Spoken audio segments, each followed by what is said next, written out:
Welcome! In front of me I have SUUNTO Vertical Titanium Solar, and I'm gonna show you how to change the watch face on this watch.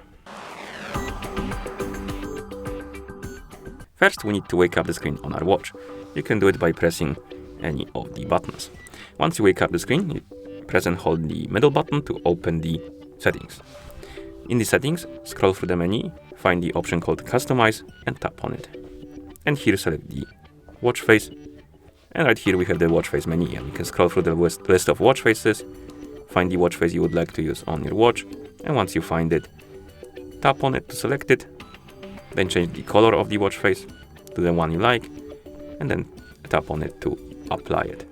And that's how you change the watch face on this watch. Thank you for watching. If you found this video helpful, please consider subscribing to our channel and leaving the like on the video.